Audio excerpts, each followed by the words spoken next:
Hello बच्चों, कैसे हैं? आशा करते हैं कि आप लोग बहुत अच्छे होंगे और अच्छा से तन मन से पढ़ाई कर रहे होंगे। बच्चों, मैं 9वीं कक्षा का आज मैं क्लास चालू कर रहे हैं और इस क्लास को चालू करने से पहले थोड़ा सा 2 मिनट समय लगेगी। राष्ट्रगान को थोड़ा सा हमने गा लेते हैं। तो चलिए बच्चों, राष्ट्रगान शुरू करते हैं। जन गण मन अधिनायक जय है भारत भाग्य विधाता। पंजाब सिंध गुजरात मराठा द्राविड़ उत्कल बंगा। विंध हिमाचल यमुना गंगा उछल जलधि तिरंगा। तब शुभ नामे जागे तब शुभ आशीष मांगे। गाहे तब जया गाता जन गण मंगल दायक जय है भारत भाग्य विधाता। जय है जय है जय है जय जय जय है। वंदे मातरम। चैनल को सब्सक्राइब, बेल आइकन को प्रेस नहीं किया तो जल्दी से सब्सक्राइब, बेल आइकन प्रेस कर लीजिए, क्योंकि तभी आपके पास ये नोटिफिकेशन आपके पास पहुंच पाएगी, तब मेरी वीडियो को आप देख सकते हैं। तो चलिए बच्चों, देर नहीं करते हैं और आज का जो कक्षा है 9वीं कक्षा का है। देख सकते हैं, थोड़ा स्क्रीन पे बता देते हैं। जो मेरा 9वीं कक्षा के पहला चैप्टर का नाम है मैथ का संख्या पद्धति। क्या नाम है? संख्या पद्धति। देखिए बच्चों, उससे पहले थोड़ा सा मैं बोलना चाहता हूँ कि आप एनसीईआरटी बुक जो है, हम लोग हिंदी मीडियम के विद्यार्थी हैं तो एनसीईआरटी बुक है और ये झारखंड बोर्ड के लिए है। ठीक है। संख्या पद्धति जो है, संख्या पद्धति में सबसे वेरी इंपॉर्टेंट जो इम्पोर्टेंट चीजें हैं उसको याद करना बहुत जरूरी है और इन चीजों को जानना भी बहुत जरूरी है। तो आप लोग नोट डाउन कर लीजिए और आपको इसको याद रखना है। हमने बता दे रहे हैं, आप इसको कोशिश कीजिए, याद बहुत अच्छी तरह से मैं बताऊंगा और आप इसको याद कर लीजिए, कॉपी में नोट डाउन भी कर लीजिए। चलिए देखिए, आपको जो वेरी इंपॉर्टेंट जो पहला है प्राकृतिक संख्या। इस संख्या पद्धति के अंतर्गत में आपको 2-3 जो है ये चीज बहुत जरूरी है, तो आपको इन चीजों को बहुत जरूरी आना ही चाहिए। अब 9th क्लास के बच्चे हैं, अगर ये संख्या पद्धति प्राकृतिक संख्या, पूर्ण संख्या और पूर्णांक संख्या कब समझ जाते हैं तो समझ जाइए कि मैट्रिक में जब 10th क्लास में जाइएगा तो यही सब पढ़ना पड़ेगा। अब 9 क्लास का बच्चे हैं, अगर अच्छा से पढ़ाई करते हैं तो समझ जाइए कि मैट्रिक में आपको पास करना कोई नहीं रोक सकता है। 9वीं कक्षा के ही इर्द गिर्द रहेगा, आपको कोई ज्यादा नहीं। आप अगर 9वीं कक्षा में अच्छा से पढ़ाई करते हैं तो 10th क्लास में आपको ज्यादा पढ़ने की जरूरत नहीं पड़ेगा। प्राकृतिक संख्या, इसमें प्राकृतिक संख्या किसे कहते हैं बस अब इसको समझ लीजिए।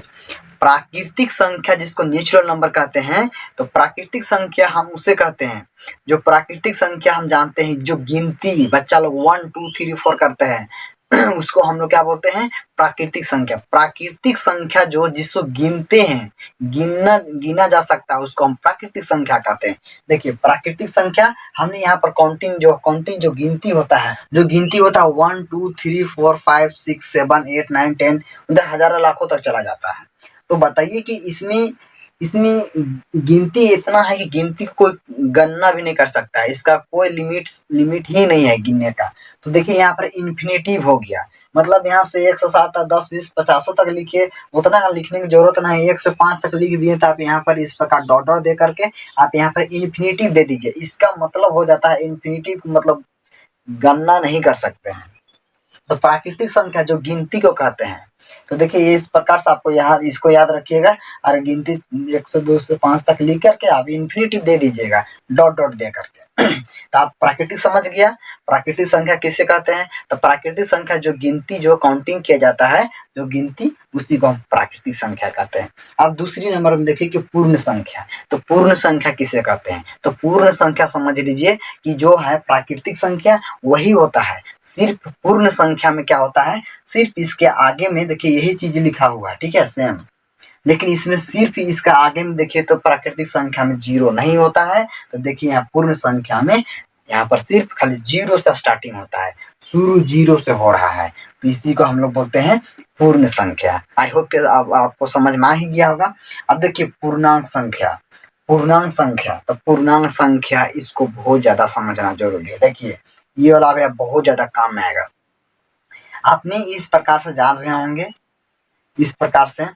तो देखिए यहाँ पर जो चित्र बनाए हैं, यहाँ पे 0 है, ठीक है, 0 है। यहाँ से देखिए गिनती है 1 2 3 4 5। अब इधर से गिनेंगे तो इधर भी इन्फिनिटिव चला जाएगा। आप देखिए यहाँ से इधर इधर कहते हैं राइट, इधर राइट, राइट, इधर लेफ्ट, इधर लेफ्ट। देखिए यहाँ पर हमने आपको समझाने के लिए देखिए बहुत अच्छी तरह से हमने लिख दिए हैं। राइट साइड से यहाँ 0 है, इस 0 से राइट साइड में इधर इधर दाहिना साइड, इधर देखिए प्लस हमें होता है, जिसको हम लोग कहते हैं धनात्मक संख्या कहते हैं। क्या बोलते हैं? धनात्मक संख्या। इसको इंग्लिश में कहते हैं पॉजिटिव, कहते हैं पॉजिटिव, सही, पॉजिटिव। और देखिए इस 0 से इधर देखिए, इधर इधर अपना तरफ देखिए, इधर बायां तरफ लेफ्ट तरफ देखिए, तो इसको कहते हैं ऋणात्मक कहते हैं, इसको इंग्लिश में कहते हैं नेगेटिव कहते हैं। तो आप ये चीज को याद कर लीजिएगा, नोट डाउन कर लीजिए। तो आशा करते हैं कि आप लोग इसको समझ में आ गया होगा। आप लोग नोट डाउन कर लीजिए। चलिए बच्चों, आप उदाहरण की ओर चलते हैं। तो देखिए बच्चों, संख्या पद्धति में आपके पास अगर बुक होगा तो आप बुक खोल के देखिए, तो संख्या पद्धति पार्ट में देखिए वहाँ उदाहरण दिया होगा। आपका आसमानी कलर से लिखा हुआ होगा उदाहरण 1। वहाँ पे देखिए ये प्रश्न कह रहा है, क्या कह रहा है देखिए, नीचे दिए गए कथन सत्य है या असत्य है। सत्य और असत्य का मतलब क्या होता है बच्चों? तो सत्य का मतलब होता है हाँ, सत्य का मतलब हाँ होता है, असत्य का मतलब होता है नहीं, ठीक है। इसका मतलब होता है, सत्य का मतलब हाँ होता है और असत्य का मतलब नहीं होता है। तो यहाँ पर कह रहे हैं नीचे दिए गए कथन। अब नीचे दिए कथन कौन है? देखिए यहाँ पहला नंबर, दूसरा नंबर, तीसरा नंबर, आपके पास 3 गो होगा। कितना? 3 होगा। 3 जो होगा प्रश्न, उसको बोल रहा है कि सत्य है कि असत्य है, आपको वहां बताना है। वो भी क्या? आप कारण के साथ अपने उत्तर दीजिए। आप यहाँ पर बताइए कि सत्य है कि असत्य है, उसको बता करके उसका कारण क्या है वो कारण के साथ बताने के लिए बोल रहा था। देखिए पहला क्वेश्चन क्या कह रहा है, प्रत्येक पूर्ण संख्या एक प्राकृतिक संख्या होती है। ये सत्य में होगा कि असत्य में होगा? ये पूर्ण यहाँ बोल रहा है कि प्रत्येक पूर्ण संख्या एक प्राकृतिक संख्या होती है, तो ये असत्य होगा। असत्य, असत्य है। क्या है? असत्य है। अब कारण, कारण कारण तो देखिए कारण में क्या बोल रहा है, तो जो आपका देखिए यहाँ पे 0 0 1 पूर्ण संख्या है। पूर्ण 0 है, जो हमने बताए थे कि पूर्ण में आता है। देखिए पूर्ण में जो 0 है, जो 0 होता है, 0 होता है, वो आपका जो 0 होता है, ये आपका पूर्ण संख्या में हम बताए थे, जो 0 से शुरू होता है। तो ये क्या है? पूर्ण संख्या में आता है। तो यहाँ पे हो जाएगा परंतु, परंतु यह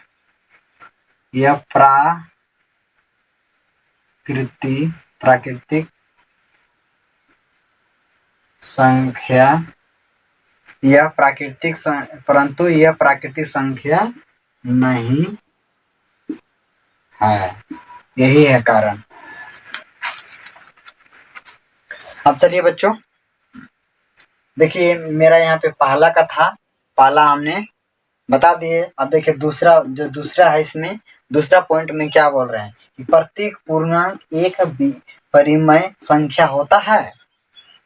तो यहाँ पर प्रत्येक पूर्णांक एक परिमेय संख्या होता है, तो हाँ होता है। क्या हो जाएगा इसमें? सत्य हो जाएगा। इसमें सत्य है, सत्य है।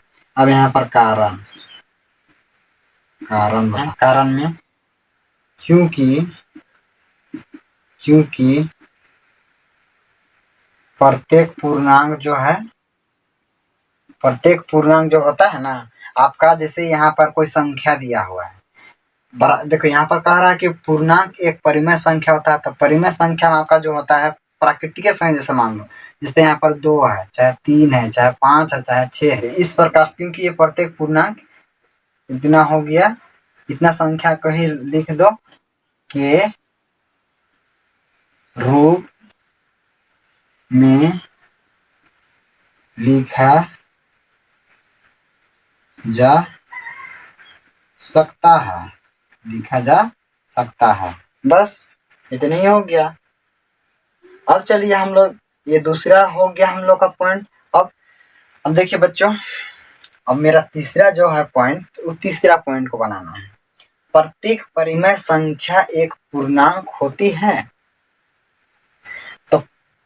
तो ये जो होगा आपका असत्य होगा। क्या होगा? असत्य होगा, असत्य है। कारण जो है प्राकृतिक संख्या में माइनस और प्लस, प्राकृतिक संख्या में, अगर प्राकृतिक संख्या में माइनस और प्लस हो सकती है,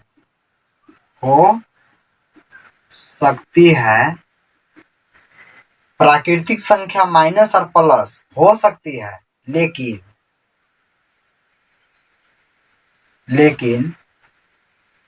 पूर्ण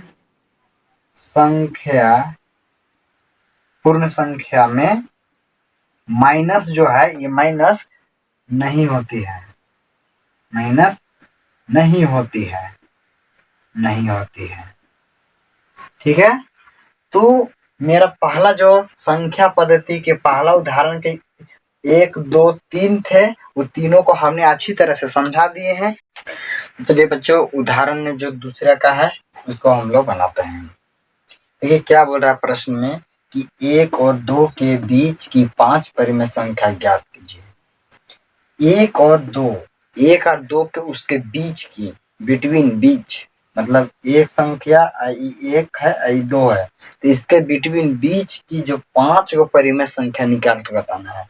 तो चलिए बहुत आसान है, कैसे करते हैं। कितना पूछा है परिमेय संख्या?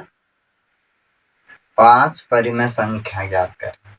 तो 5 परिमेय संख्या ज्ञात करने के लिए हमें यहाँ पर 5 पूछा है। तो अगर 3 पूछता है तो 3 देते हैं, 2 पूछता है तो 2 देते हैं, लेकिन यहाँ पर 5 पूछा है तो यहाँ पर 5 करेंगे और प्लस 1 के साथ में जोड़ देंगे तो 5 और 1 6 हो जाएगा। 5 और 1 6 हो जाएगा। अब देखिए यहाँ पे 1 और 2 के बीच की परिमेय संख्या कितना है? 1 के बीच है और 1 के बीच और 2 के बीच। इसको यहाँ तक समझ में आ गया होगा। आप इसको देखिए, यहाँ पे इसको बटा में करते हैं। बटा का मतलब होता है भिन्न। क्या होता है? भिन्न। भिन्न का मतलब होता है, आपने नीचे के क्लास में पढ़ाई किए होंगे, बट्टा का मतलब होता है भिन्न। जैसे इस प्रकार से बटा 2, 2 बटा 3, इस प्रकार से भिन्न में होता है। तो यहाँ पर तो भिन्न में नहीं है कि आसान होगा आपको बनाने के लिए, नहीं होगा। तो इसीलिए हम यहाँ पर एक बढ़ा देते हैं। ठीक है। तो यहाँ पर 1/1, 1/2/1 हो गया, मतलब इसको कर दिए हैं। अब देखिए यहाँ पर क्या कर दिए हैं, ये 5 परिमेय संख्या में 1 जोड़ देते हैं तो 6 हो गया। तो यहाँ पर देखिए आप, 1 बटा है तो 1/1 को गुना कर देंगे किसके साथ में? कितना है यहाँ टोटल? कितना है? 6। तो यहाँ पर 6 ऊपर से भी करेंगे और नीचे में भी 6 से करेंगे, बराबर। 1 छक्के 6 और 1 छक्के 6। अब यहाँ पर देखिए 2/1 है तो इस दोनों के साथ में कितना? 6 से करेंगे, दोनों 6 से करेंगे। अब दोनों से 6 से कर दिए। अब देखिए यहाँ पर 6 दूनी 12, 6 दूनी 12 और 6 का 6। तो अब देखिए यहाँ पर कितना है? 6/6 और 6/6 और 12/6 के बीच कितना संख्या बोला है? 5।